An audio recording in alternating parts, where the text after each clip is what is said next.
मालिक मोला माफ कर दे मालिक, माफ कर दे।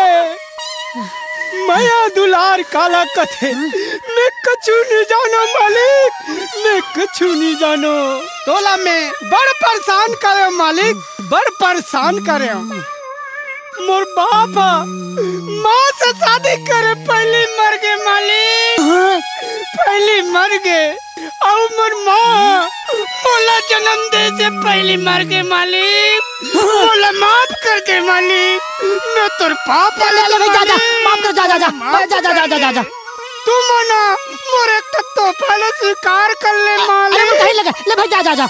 ये तोहफा ला स्वीकार कर ले मालिक। अरे नहीं लगा रे जम्मू, ले भाई जा जा।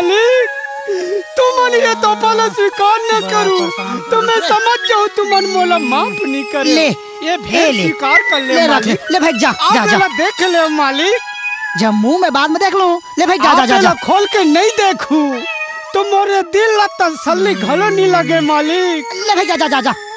आप एला खोल के देख ले मालिक। बड़ा ले भाई तेरे ये कहाँ के साले? अरे